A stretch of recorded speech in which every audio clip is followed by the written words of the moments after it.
Good morning, শুভ সকাল। কেমন আছেন আপনারা সবাই? নিশ্চয়ই খুব ভালো আছেন, আমিও খুব ভালো আছি। আজ বুধবার, ঘড়ির কাঁটা 7:30টার ঘরে। তা আমার আইব্রাওটা পার্লার থেকে প্লাক করে আসার পরে দেখছি এত সরু হয়ে গেছে, আর আমার মুখে এত সরু আইব্রাও মানায় না। আমার নিজের চোখে নিজেকেই দেখতে ভালো লাগছে না, উগ্র লাগছে। তাই কিছু কিছু জায়গা একটু কাজল পেন্সিল দিয়ে এঁকে নিলাম, ম্যানেজ হয়ে গেল। চলুন, এবারে আমি যোগব্যায়ামের ক্লাসে যাব বলে ব্যাগটা গুছিয়ে নিচ্ছি। একখানা টি শার্ট নিলাম, যেটা পরে আমাকে যোগব্যায়াম করতে হবে। আর এই যে ছাতা দেখছেন, এত কায়দা করে ভাঁজ করে ব্যাগে ভরছি, যতই রোদ মাথায় লাগুক না কেন, টিপ টিপ বৃষ্টি মাথায় পড়ুক না কেন, আমি কিন্তু ছাতা খুলবো না। একেবারে মুষলধারে বৃষ্টি আসলে তবেই, নাহলে আমার ওই ছাতা ভেজাতে ইচ্ছা করে না।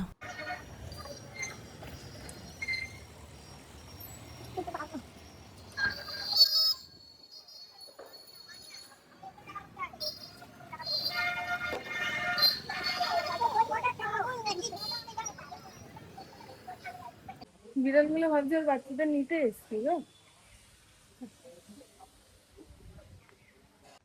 ইন্দ্রমনে বাজার গেছে, স্কুটি নেই। ঘড়ির কাঁটা প্রায় 9:30টার ঘরে। আসার পথে সবজিওয়ালার থেকে টুকটাক কিছু কিনে নিয়ে আসলাম। আমি কাল থেকে ওটস খাচ্ছি, মানে কাল রাতে খেয়েছি, এবার থেকে রাতে ওটসই খাবো, বুঝলেন? বেশি রাত করে ভাত খেলে পেট ভার হয়ে থাকে। কালকে সুজাতা দুপুরে বাসন মাজতে আসেনি, তাই ঘরের সব বাসন এঁঠো গামলার মধ্যে। এমনকি মগে করে জল খাবো, সেই মগটাও এঁঠোর মধ্যে। ভাবতে পারছেন? আমি তো 2 সেট করে বাসন রাখি না গো, অত বাসন রাখবো কোথায়? 2 বেলা বাসন মেজে দিয়ে গেলে আমার সুবিধা হয়। কিন্তু কালকে আসেনি, ক্লাসে করেই খাবো। ক্লাসে করে এইটুকু জল খেয়ে পোষায় না আমার। আমি পুরো 1 মগ জল খেয়ে নিতে পারি, একসঙ্গে 2 মগও খেয়ে নিতে পারি। এইরকমই জল তেষ্টা লাগে। জিভ বেরিয়ে গেল গো বন্ধু, জিভ বেরিয়ে গেল, ভালো লাগছে না। কেমন মেঘলা মেঘলা ওয়েদার, আর সেই রকম গরম। রোদ উঠলে চতুর্দিক পুড়িয়ে দেয়, তাপানো গরম। মেঘলা হলে ঘেমো গরম, সব মেলবো। এই কালকে আমার মেয়ের জামা কাপড়গুলো তুলেছিলাম, বুঝছো?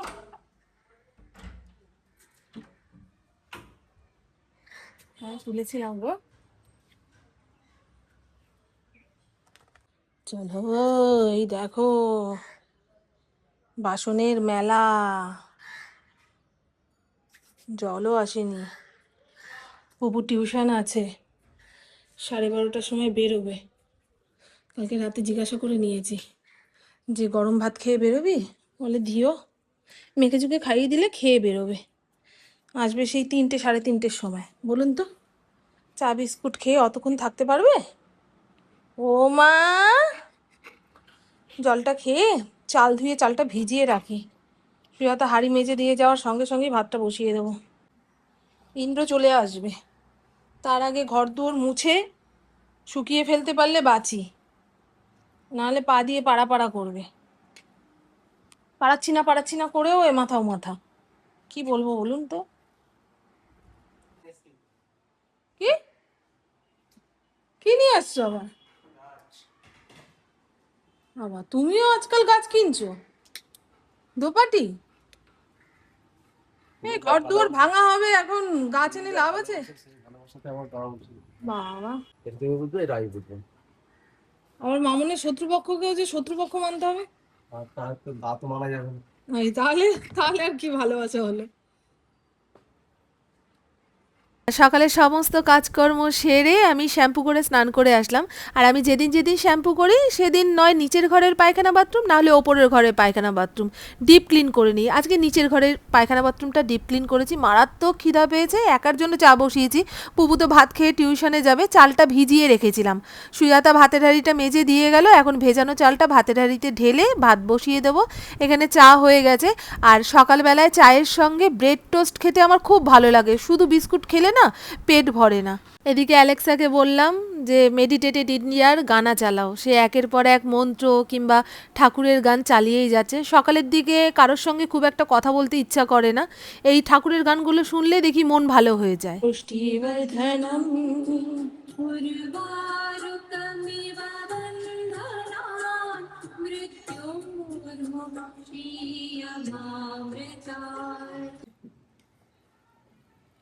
আখের গুড়টা অনেক দিন আগে এনে রেখেছে তো, ওই মাঝখানে খুব গরম পড়েছিল, ফেনা ফেনা কেটে গেছে, নষ্ট হয়ে গেছে মনে হয় জানো, সেই জন্য চিনি দিয়েই দিলাম।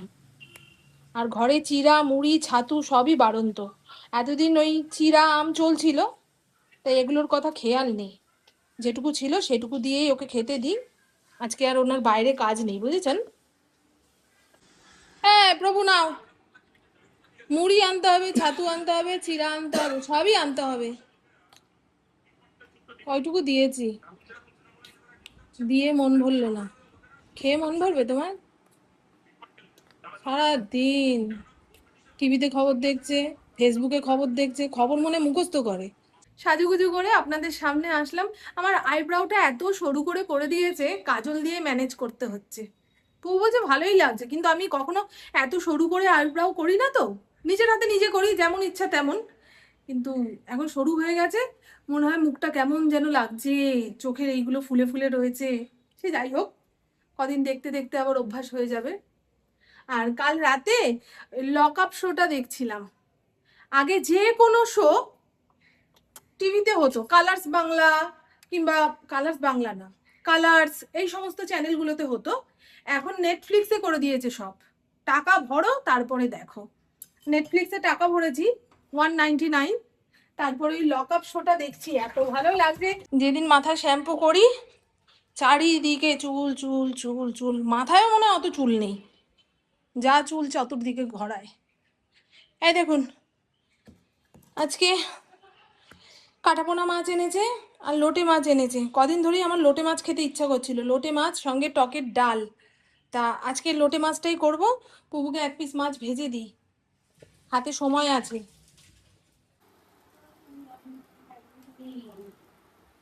তুই নিয়ে গেছিস, তোর জিনিস আমি ধরবো? আমার অত সাহস আছে? বাটার দেবো একটু।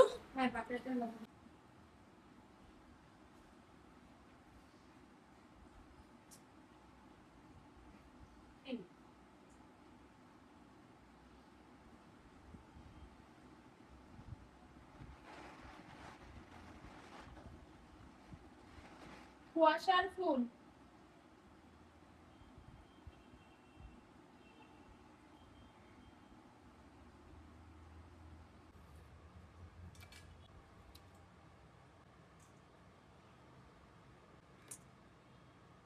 এখানে মুসুর ডাল বসিয়ে দিয়েছি, টমেটো ধনেপাতা দিয়ে পাতলা করে মুসুর ডাল বানাবো, ফুটতে থাকুক।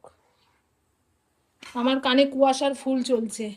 আর পুপুকে যে মাছ ভেজে দিলাম, এই কড়াইয়ের মধ্যে একটুখানি তেল ছিল, সেই তেলের মধ্যে এই যে লোটে মাছটা লবণ হলুদ মাখিয়ে রেখেছি সেটা দিয়ে একটু কাটা ছাড়িয়ে নিই, বুঝেছেন। লোটে মাছ খুব সূক্ষ্ম মাছ, একটু তেলে পড়ার সঙ্গে সঙ্গেই গলে যাবে, বুঝেছো। এখানে আলু বেগুন পেঁয়াজ সব লম্বা লম্বা চিকন চিকন করে কেটে নিয়েছি, কয়েকটা চেরা কাঁচা লঙ্কা দিয়েছি। কোথায় গেল, দাঁড়ান দেখাই, এই দেখুন, কয়েকটা চেরা কাঁচা লঙ্কা দিয়েছি, দুটো বড় বড় টমেটো কুচিয়ে দিয়েছি, এর মধ্যে রয়েছে অনেকটা থেতো করা রসুন। এই লোটে মাছের মধ্যে পেঁয়াজ রসুন একটু বেশি পরিমাণে দিলে তবে মাছের আষ্টে গন্ধটা যায়। আমার শ্বশুরবাড়িতে তো ওই পেঁয়াজ রসুন ছাড়াই রান্না হতো। আমার শাশুড়ি মা তো পেঁয়াজ রসুন খায় না, এদিকে মাছ খায়। জিরের গুঁড়ো হলুদ গুঁড়ো আর লঙ্কার গুঁড়ো দিলাম, ঠিক আছে, লবণ। এবারে এই সব কিছু সুন্দর করে চটকে চটকে মাখতে হবে, চটকানোর চোটেই আলু বেগুন অর্ধেক মজে যাবে, বুঝেছেন কি বললাম ঘটনাটা। এবং চটকে নিয়ে রান্না করে লোটে মাছ খেয়ে দেখবেন। সবজি না দিয়ে যদি এমনিও লোটে মাছটার মধ্যে এই সমস্ত মশলাপাতি মেখে ঝুঁকে শুকনো শুকনো করে রান্না করেন, লোটে মাছের ঝুড়ি যেটাকে বলে, সেটাও ভালো লাগে। বেশ অনেক দিন পরে এই লোটে মাছটা আনলো। লোটে মাছটা একটু তেলের মধ্যে নাড়িয়ে চাড়িয়ে নিয়ে ভেতরে যত কাটা ছিল সব ফেলতে না পারলেও অর্ধেকের বেশি ফেলে দিয়েছি। এখন এই সব কিছু তেলের মধ্যে দিয়ে কষাবো, শুকনো শুকনো করে রেঁধে নামাতে হবে। তেলের মধ্যে ফোড়ন দিলাম গোটা শুকনো লঙ্কা আর কালো জিরে। ফোড়নটা একটু চড়বড় করে আসলে এই যে সবজি পাতিতে যে মশলা মাখিয়ে রেখেছিলাম সেটা দিয়ে দেবো। লোটে মাছের জল অনেকটা শুকিয়ে নিয়েছি, এটাকেও এই সবজির সঙ্গে দিয়ে কষাতে থাকবো।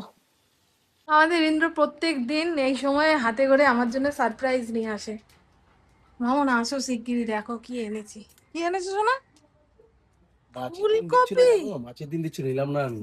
ভাগ্যিস নাওনি, চূড়ান্ত অশান্তি লেগে যেত। কেটে দেবে আমাকে বলেছে। হ্যাঁ, খুব সাবধানে। বাজারে গেলেই সবকিছু তুলে আনার অভ্যাসটা কিন্তু ভালো না। এই দেখুন ফুলকপি নিয়ে এসছে। আগের দিন বাঁধাকপি খেয়েছি, সেই খাওয়ার পরে গা হাত পা যে ব্যথা হয়েছে সারেনি, তার উপরে আবার ফুলকপি নিয়ে আসলো। আমার ফড়িংয়ের ভাত মাখছি, ঘড়ির কাঁটা 1:45 ঘরে। লোটে মাছের জল শুকাতে শুকাতে অনেকটা সময় খরচা হয়ে গেছে। আর এখন যা মারাত্মক গরম ছেড়েছে না, মনে হয় দম ঠম আটকে মরে পড়ে থাকবো। বৃষ্টি আসার পূর্বাভাস, তবে এখানেই হোক বৃষ্টিটা। যেমন গরমে দাপাচ্ছি তেমন বৃষ্টি দেখে দেখে চোখ জুড়াবে। ওই অন্য এলাকায় বৃষ্টি হয়ে গেল, সেই ঠান্ডা হাওয়া এখানে আসলো, ও সমস্ত চলবে না। এই যে আমার বাচ্চাটা কোথায়, দেখুন আমার বাচ্চাটা। ও মা, আজকে 15 মিনিট লেট হয়ে গেল খাওয়ান দিতে। চলুন আমিও খেতে বসবো। ইন্দ্রপুপু কখন আসবে কে জানে।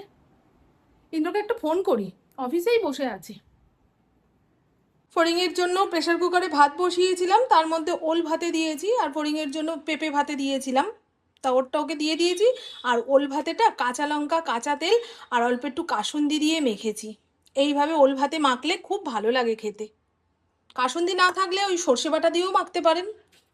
আমার মাকে তো দেখতাম এই ওল ভাতে মাখার জন্য সর্ষে বাটতো। বাবা, অনেক ধৈর্য ওই মহিলার। আমার মায়ের কথা বলছি, রান্নাবান্নায় খুব ধৈর্য। আর তার মেয়ে হয়ে আমার রাঁধতেই ইচ্ছা করে না। পুপুর জন্য বেগুন ভাজা, আলু ভাজা, এইটাই তার কাছে অমৃত। মাছ মাংস একদিকে আর বেগুন ভাজা, আলু ভাজা, ডাল একদিকে। আর এই হলো একদম শুকনো শুকনো করে লোটে মাছের চচ্চড়ি, খুব ভালো লাগে। নামানোর আগে ধনেপাতা দিয়েছি, ইন্দ্র আজকে ধনেপাতা এনেছিল। দেখতে খারাপ হয়ে গেছিলো ধনেপাতাগুলোকে, তবে গন্ধটা খুব ভালো বেরিয়েছে ধনেপাতার। দেখেছেন, আলু বেগুন পেঁয়াজ রসুন দিয়ে লোটে মাছের চচ্চড়ি।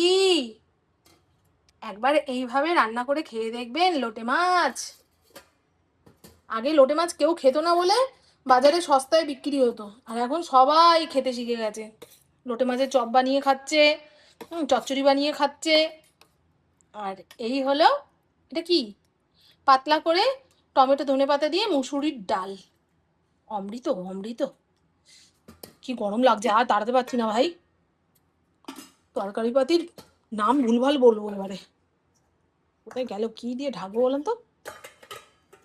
চলুন, অন্ধকার করে এসছে, বৃষ্টি হলেও হতে পারে, কিন্তু না হলে মন খারাপ হবে, আর কিছুই না। ইন্দ্র কালকে সন্ধেবেলায় আমাদের সঙ্গে গল্প করতে করতে জানলার দিকে চোখ রেখে বলছে, বাবা আমাদের বাড়ির চতুর্দিকে গাছ আর গাছ, গাছ আর গাছ। আমরা যে গাছপালা ভালোবাসি এই হলো তার প্রমাণ। সেই জন্য আজকে সকালবেলায় বাজার থেকে ফেরার পথে আমার জন্য কিছু গাছ নিয়ে এসছে।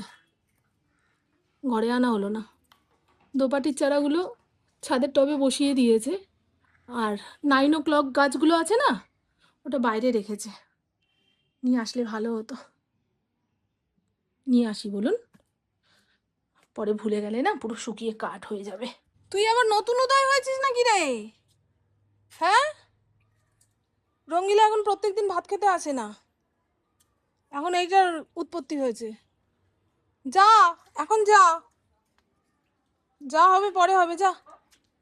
এই দেখো, এই দেখো, এই দেখো, কি সাহস গো, কি সাহস গো, সামনে এগিয়ে আসছে।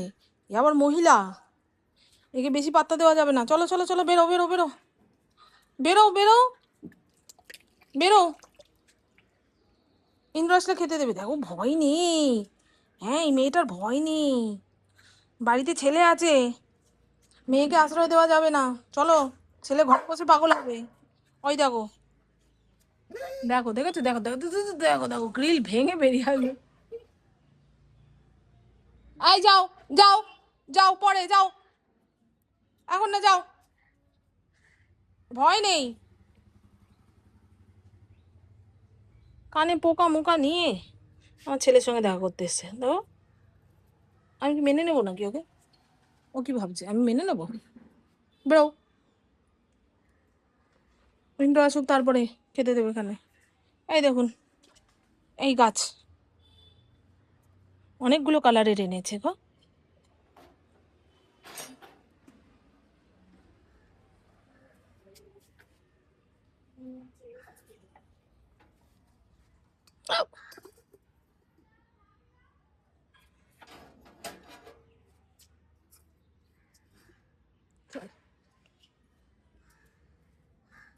চলো চলো চলো। ইন্দ্র সকালবেলায় যে ওই 9 o'clock গাছগুলো এনেছিল, সেগুলো জায়গা মতো বসাতে না পারলে নষ্ট হয়ে যাবে, এত আশা করে এনেছে। তাই ইন্দ্রর ঘরেই একটা টবের মধ্যে করে সব বসিয়ে দিয়েছি। প্রত্যেকদিন সকালবেলা জল দেবে, সুন্দর ফুল হবে। আর ওর এই জানলা দিয়ে খুব রোদও আসে। ইন্দ্র খুশি হয়েছে যে ওর ঘরের জানলা দিয়ে কতগুলো ফুলের গাছ লাগিয়ে দিয়েছি। তা ওটা করতে গিয়ে একটুখানি ক্লান্ত লাগছিল, তার উপরে রসুনের তরকারি খেয়েছি, তাতেও শরীরটা বিগড়েছে। আর এখন কি করলাম, চোখ বন্ধ হয়ে আসছে জানেন। আমার শরীর অতিরিক্ত ক্লান্ত থাকলে চোখ ছোট হয়ে যাবে, ঘুম আসবে না কিন্তু, অথচ চোখ ছোট, মানুষের সঙ্গে কথা বলতে গেলে যেন কত কষ্ট হচ্ছে। হুম। তারপরে মুখের কথা আউড়ে যাবে। তবে এত তাড়াতাড়ি তো আর শুতে পারবো না। শরীর বলছে মামন এবারে শুয়ে পড়, মুখের কথা যখন আউড়ে যাচ্ছে এবারে ভুলভাল বকবি, তুই ক্লান্ত কিন্তু। তা কি করলাম, সকালবেলায় যে সবজিগুলো এনেছিলাম, অল্প একটু বিনস, 3খানা ছোট গাজর, 2টো ছোট ক্যাপসিকাম, এই হয়ে গেল 70 টাকার সবজি। বলো তো, যত্ন করে রাখলেও তো থাকছে না এখন, বর্ষাকালে সবজি খুব পচে না। তা সব ছোট ছোট করে কেটে ওই প্যাকেটে ভরে ডিপ ফ্রিজে রাখবো, ফ্রোজেন সবজি যাকে বলে সেরকম বানিয়ে রাখবো। আমি তো এখন ওটস খাচ্ছি, কাল থেকে শুরু করেছি। ওই ওটসের মধ্যে একটু সবজি দিলে ভালো লাগে, সেই ব্যবস্থাই করে রাখলাম। ও বলছে এগুলো কাটছো যে এখন রান্না হবে নাকি, আমি না রে বাবা, আমি যেদিন একটু মাটি ঘাটার কাজ করব কিংবা পায়খানা বাথরুম পরিষ্কার করব, সেদিন সন্ধ্যের পর থেকে আমাকে আর দেখতে হবে না। মনে হয় কতজনের খাটনি একাই খেটে নিয়েছি, শরীর চলে না, মুখ চলে না, মানে মুখ বলতে কথা বলতে ইচ্ছা করে না, চোখ বন্ধ হয়ে আসে। এই দেখুন বন্ধু, গাজর, বিনস আর ক্যাপসিকাম একদম ছোট্ট ছোট্ট করে কেটেছি, যাতে একটু তেলের মধ্যে নাড়াচাড়া করলেই সেদ্ধ হয়ে যায়, বুঝেছেন। এই 3-4 দিন চলবে। দেখুন, শীতকালে কড়াইশুঁটি ফ্রোজেন করে রেখেছি, এখন মাঝে মধ্যেই ডিমের ঝোলে, আলুর দমে, খিচুড়ি বানালে খিচুড়ির মধ্যে এক থাবা করে দিয়ে দিই। এই যে সেদিনকে ওই বাঁধাকপি রান্না করলাম, বাঁধাকপির মধ্যে এক থাবা দিয়েছি, কি ভালো খেলাম। ওটসটা ঢাকা চাপা দিয়ে রান্না করার পরে এই রকম দেখতে হয়েছে। এর মধ্যে কোনো মশলাপাতি কিচ্ছু দিইনি, প্রায় সেদ্ধ সেদ্ধই বলতে পারেন। পুজোর আর মাত্র কয়েকটা দিন বাকি, রাতে ভাত বন্ধ করে এই ওটস খেয়ে যদি 2-3 কেজি ওজন কমানো যায়, তো তার থেকে ভালো কি হতে পারে বলুন তো। এখন ওজন কমানোটা একটু উদ্দেশ্য হয়ে দাঁড়িয়েছে।